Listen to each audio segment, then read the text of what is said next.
Hello student, जसं मागच्या लेक्चरमध्ये आपण इनइक्वॅलिटीचं बेसिक पाहिलं होतं आणि मी त्याच्यामध्ये तुम्हाला एक शॉर्ट ट्रिक्स पण सांगितली होती.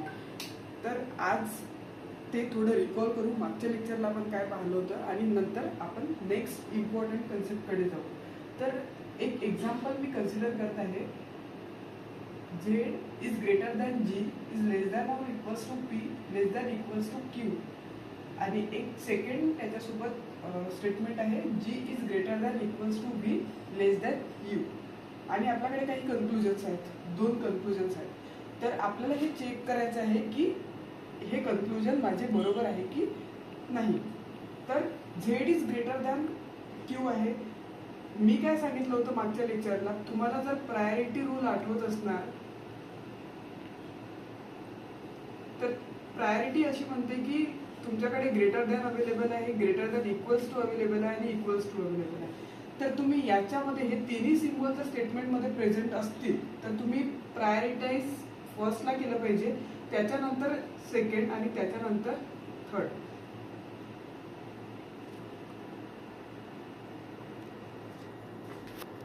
सिमिलर वे मध्ये less than equals to less than first, less than equals to second आणि इक्वल्स टू थर्ड. आता मला प्रायोरिटी पण माहिती झाली, पण मी एक शॉर्ट ट्रिक सांगितली होती की चेकआउट करायचं गेट कोणत्या साईडनी ओपन आहे. गेट झेडच्या साईडनी ओपन आहे. तर माझं जे कन्क्लुजन आहे ते काय सांगते, मला झेडला क्यूच्या घरी जायचं आहे.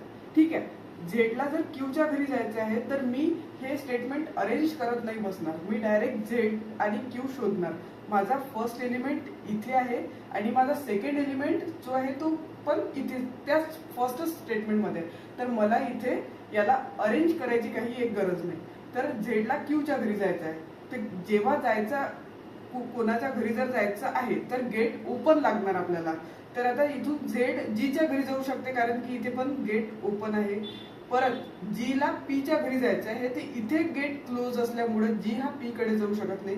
तर इनडायरेक्टली झेडला क्यूच्या घरी जायसाठी मधात कुठेतरी गेट बंद आल्यामुळं झेड हा क्यूच्या घरी जाऊ शकत नाही. त्याच्यामुळे माझं हे जे स्टेटमेंट आहे ते होत आहे इथे फॉल्स. नंतर माझं सेकंड स्टेटमेंट काय म्हणते की जीच्या साईडनी गेट ओपन आहे तर जीला पीच्या घरी जायचं आहे. जीला पीच्या घरी जायचं आहे, मी आधी हे दोन्ही माझे एलिमेंट शोधणार. इथे जी आहे आणि इथे पी आहे. ठीक आहे, तर जीला पीच्या घरी जायचं आहे. तर 2 स्टेटमेंट मिळून एक मिनिट. तर पी आणि जी, मी पी पण फाइंड आउट केला, जी पण फाइंड आउट केला. जीला पीच्या घरी जायचं आहे. तर हे दोन्ही ज्या गोष्टी आहेत, हे एक स्टेटमेंट आपल्याला वेगळं दिलेलं आहे आणि हे एक स्टेटमेंट आपल्याला वेगळं दिलेलं आहे. तर दोन याच्यामध्ये कॉमन जे दिसत आहे ना मला, ते दिसत आहे की जी हा जो एलिमेंट आहे हा आहे कॉमन. ठीक आहे, तर मी जी पासून याला अटॅच पण करू शकते, पण तसं न करता मी डायरेक्ट गेट ओपनिंगने जाणार. जीला पीच्या घरी जायचं आहे. तर सॉरी, इथे पण जी आहे आणि इथे पण जी आहे आणि जीला पीच्या घरी जायचं आहे. तर या साईडनी गेट दिसत असणार तर क्लोज आहे. क्लोज आहे म्हणजे काय, जी हा पीच्या घरी जाऊ शकत नाही. म्हणजे हे पण स्टेटमेंट त्याचप्रमाणे फॉल्स.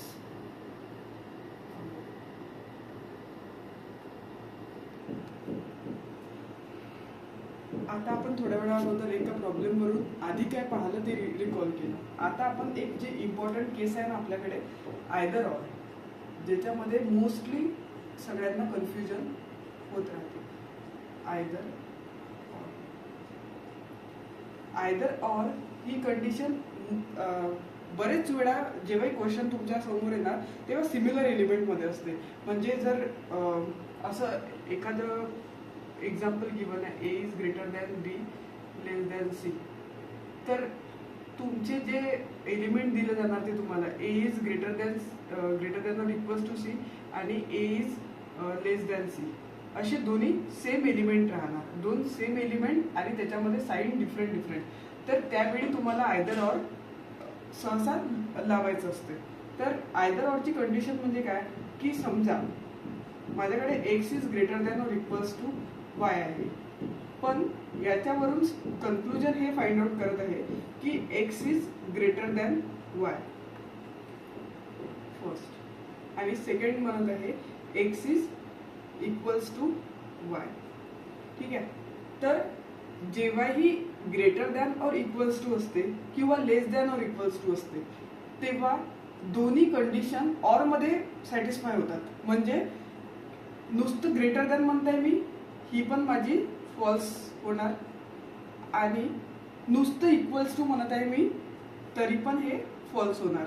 आणि हे दोन्ही स्टेटमेंट जेव्हा फॉल्स होतात पण साइन इनडायरेक्टली तुमच्या स्टेटमेंटमध्ये प्रेझेंट राहणार आणि त्यातल्या त्यात दोन्ही याचे एलिमेंट जे आहे ते सिमिलर असणार, त्यावेळी तुमचं आन्सर जे राहणार ते आयदर और राहणार. आय होप तुम्हाला आयदर ऑरचा कन्सेप्ट समजला असणार. एक्झाम्पल वरून अजून जास्त क्लिअर होऊन जाणार. ठीक आहे. एक्झाम्पल मध्ये x is greater than y, comma y is greater than equals to z, comma z is equals to v, comma v is less than डब्ल्यू. माझ्याकडे दोन कन्क्लुजन आहे. कन्क्लुजन जर पाहिले तर ऑब्झर्वेशन मध्ये तुमच्या लक्षात येणार की दोन सेम एलिमेंट आहे, वाय व्ही. ठीक आहे, पण मधातले साईड डिफरंट आहे. ठीक आहे. माझं फर्स्ट कन्क्लुजन काय म्हणते मला, वाय इक्वल्स टू व्ही. हे सरळ इक्वल्स टू असल्यामुळे कसं वायला व्हीच्या घरी जाता येते म्हणते आणि व्हीला पण वायच्या घरी जाता येते म्हणते. ठीक आहे ना. मी माझ्या स्टेटमेंट वरून चेक करणार की खरंच वायला व्हीच्या घरी जाता येते, वाय इथे आहे आणि वाय इथे आहे.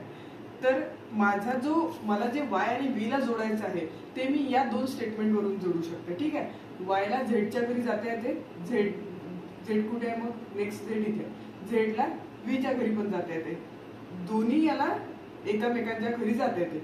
हे स्टेटमेंट ट्रू होऊ शकते, पण ट्रू कधी होणार आहे, प्रायोरिटी लक्षात ठेवायची नेहमीच की जेव्हा स्टेटमेंट मध्ये ग्रेटर दॅन इक्वल्स टू हे साइन प्रेझेंट आहेत आणि तेव्हा फक्त ट्रू कोणतं होणार, फर्स्टली ग्रेटर दॅन, आणि ग्रेटर दॅन इक्वल्स टू आहे फक्त तर ग्रेटर दॅन.